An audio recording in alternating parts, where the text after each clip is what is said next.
Well, welcome everyone. I hope you're getting really excited to be part of the Stanford Energy community. We're very excited to have you here. And I'll jump right into it because they're going to be strict on time. All right, so I research behavior and energy. And I'm first going to give you a quick overview of what that entails, and then I'll jump into some specific work I've been doing. So some examples of how behavior is relevant, because I feel like it really spills into everything. On the business side, getting effective leadership within companies, breaking down silos between parts of organizations to improve efficiency, incentives and recognition for efficiency savings at companies, not just revenue generation, addressing the landlord tenant incentive problem. On the residential side, policies and incentives, behavior spills into the built environment and technology, and you'll see some of that. It's relevant to media and marketing campaigns as well as community-based programs. And I will be at lunch today, so I'm going to go through quickly now, but if folks have questions, obviously during the Q&A, but also at lunch, feel free. Okay, when I talk about behavior in the residential sector, people often think that I mean basic things like turning off lights, and they think, well, probably doesn't have that big of an impact. Should I pay too much attention? But really, again, I feel like behavior spills into everything. So it's relevant to the purchase and installation of energy efficient technology, to reducing energy waste, like unplugging extra devices that aren't in use, shifting settings, installing controls, repairing items or performing maintenance, and as well as adjusting habits. Okay, so the main thing I've been working on is a grant that we got a couple of years ago, and it's funded by ARPA-E at Department of Energy, as well as the California Energy Commission. And it's a fairly large grant.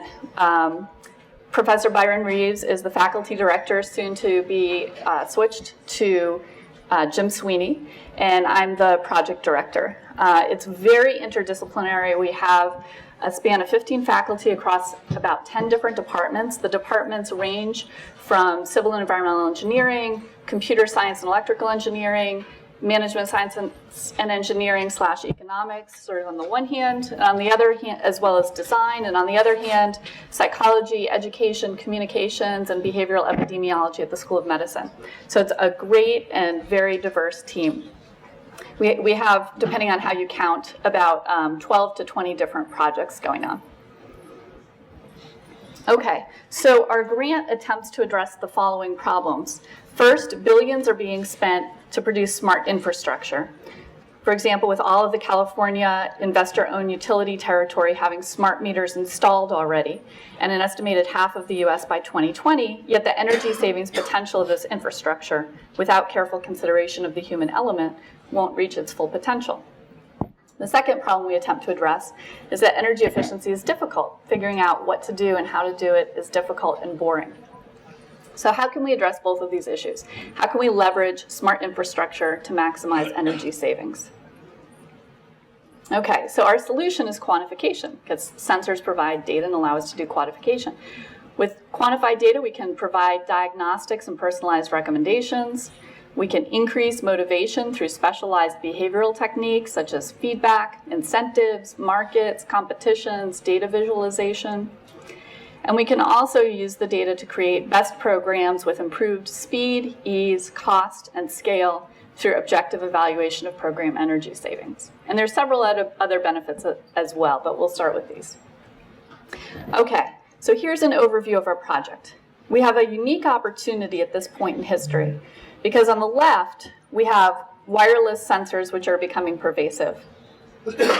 And on the right, we have web-enabled devices so that computers and phones can deliver programs at scale to help individuals reduce energy use. And we haven't had these before fairly recently. In the middle, we have Stanford's engine, which links the two. The first bucket in red is the technology platform, which includes projects that use sensor data to perform analytics, like diagnostics on where a given individual should save energy through disaggregation. The technology platform also supports data capture and storage and some other analytics. The second bucket in green includes our programs or interventions. They live on top of the technology platform. And this is most of what I'll talk about today.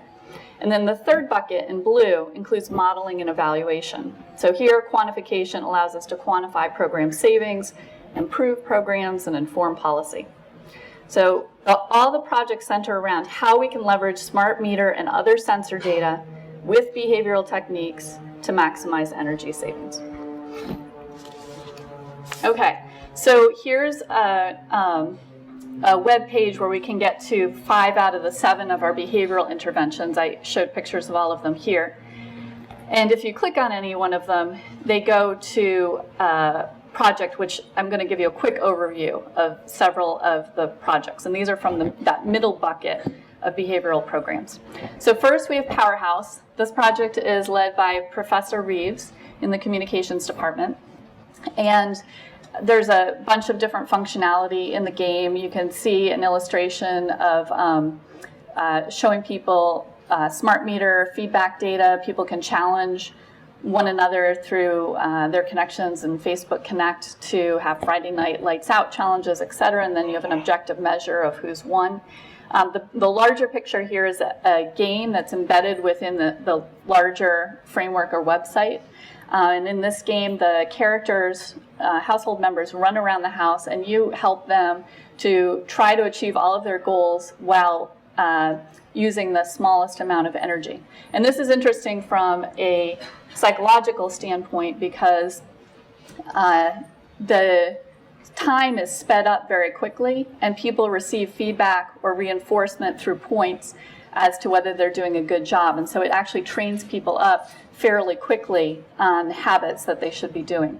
And Professor Reeves has run a couple of studies with this, and I believe the work is submitted for publication.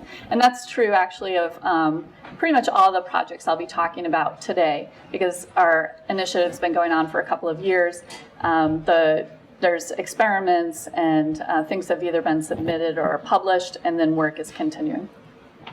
Okay, a second set of projects is through Professor Vanny Banerjee at the Design School. And he heads up the Change Labs. 2 of his projects are Kidogo and Power Tower. In Kidogo, you accumulate financial savings based on your energy savings, and then you can put those financial savings towards microfinancing individuals in developing countries. And the premise behind this is that in the United States, the amount of money that you save through your energy savings is relatively small, but when you have the perception of applying it in a microfinance situation where a small amount goes a longer way, you really psychologically stretch the value of that amount of savings. A second project that he did allows people to collaborate within a team and also compete against other teams to in a Tetris-like game where the blocks are allotted based on your energy savings. A third project is led by Professor Balaji Pravakar, and he'll be talking a little later today. But the work that he did with us is specifically on the application of lottery-like principles to a situation where people save energy in their transportation by shifting time of use and other things. We have an energy calculator led by Professor Sam McClure in the psychology department. This project, so some of our projects, we get diffusion through Facebook. This project is on Google AdWords, and we've gotten about 30,000 users last year. And the premise behind this is that people tend to make non-energy efficient appliance purchase decisions because they pay more attention to the upfront cost of the appliance rather than the savings over time that would accumulate from an energy efficient appliance. So that's called the first cost bias. And in energy efficiency, it's pretty robust, particularly with large appliances like refrigerators. And so what we attempted to do is show them the savings that they would get over time. So we basically sort of solve the cognitive problem for them so that they can see it. Now, interestingly, when we did this for them, it didn't influence their click-throughs and viewings of those items and putting them on their short list, which we used as a proxy for purchasing, which we didn't have because they went off to Amazon to actually or Sears to actually purchase it. But interestingly, we tried some other manipulations, and when we picked the most robust behavior change principles from behavioral economics, simple things like changing the sort order so that the most energy efficient items were simply at the top of the sort list, we actually got an average of people choosing energy efficient, people choosing appliances that were 20% more energy efficient than otherwise. And that's really interesting from a scientific perspective, because we tend to think that if we have a problem and we deconstruct it and determine what the real cause is and address that real cause, that we're going to be able to solve that problem. And yet in this case, simply picking the most effective techniques that we knew and applying in this situation was actually more effective than using the typical approach of deconstructing a problem and trying to solve it that way. One of our other projects is the Girl Scouts project. So we picked the Girl Scouts because 1 in every 2 women or girls were or are Girl Scouts, and it's a very organized organization. So there's possibility for high diffusion, and we also know that community-based programs tend to be fairly effective because it's a heavy touch point. So anyhow, in this case, we had 30 troops that we randomized to either a transportation and food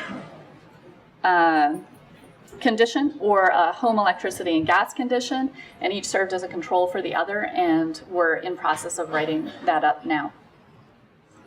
Okay, I mentioned that we also have a couple of analytics projects. Ram Rajagopal is going to be talking in a little while. He'll tell you probably about some of that.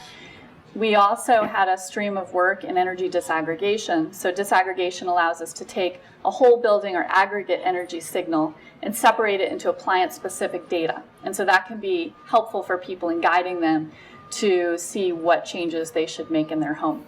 So I don't have time to go too much into this stuff, but feel free to talk to me more about it later.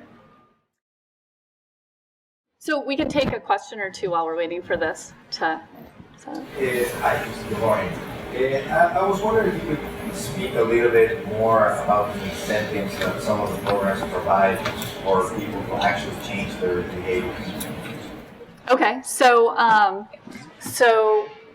Balaji will talk a little bit later today about incentives in his Lotterylike program, but the basic gist there is that he does his programs in situations where there's a set of funds that can be used, usually to offset fees that will be charged from a place like Singapore or Santa Clara County in the case of Stanford University campus. So an organization has a certain pot of funds, but if they paid out to each individual person, based on their performance, the amount of savings, it would be extremely small and completely unmotivating. And so what he does instead is pool together those savings and have a lottery. So if you perform the correct behaviors, you have a chance at winning those savings. And it ends up people are very poor at assessing risk and make a misjudgment, and they're much more engaged, and he layers on with that some social networking stuff. And so he actually has very good effectiveness based on using the Lotterylike system instead. There's so I don't want to spend too much time because I want to show this and there's other questions, but we can talk about it more later. But I will say that you do have to be a little bit careful about incentives, because if you pay people for stuff and the amount of money, if they attributed their actions to the money, then when you take away the money, you can actually get a boomerang effect, which means that their performance is worse than it was before you gave them the incentive. So sometimes it just goes back to baseline, but sometimes it actually gets worse.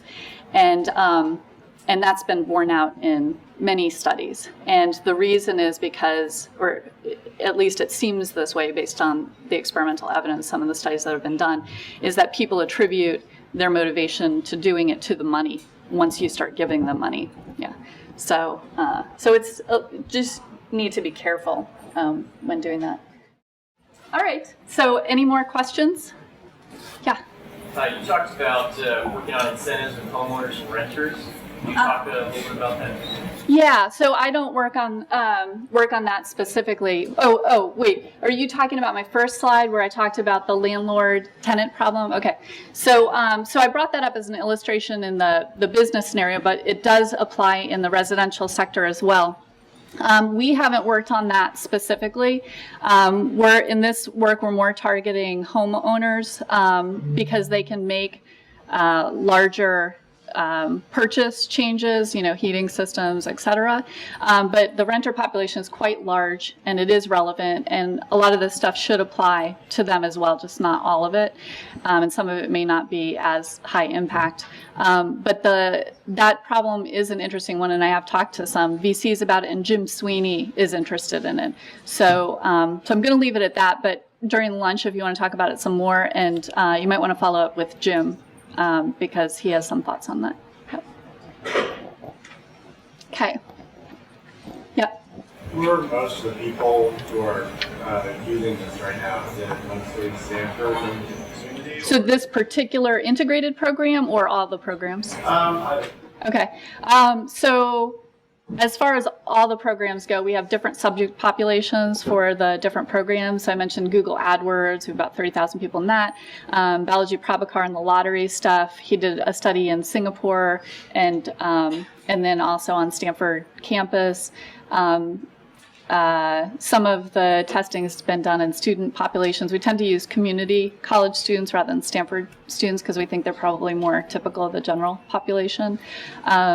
For this particular project, we just finished creating the real basic part of it at the end of the spring. So we've really only done small scale pilot testing of, like 45 people on it, just friends and family type stuff. So we have a couple more pieces that we want to build out, and then hopefully this fall we'll start doing larger scale, more rigorous testing of that. So I guess the short answer that you might be wondering about is how much scale do we have at this point?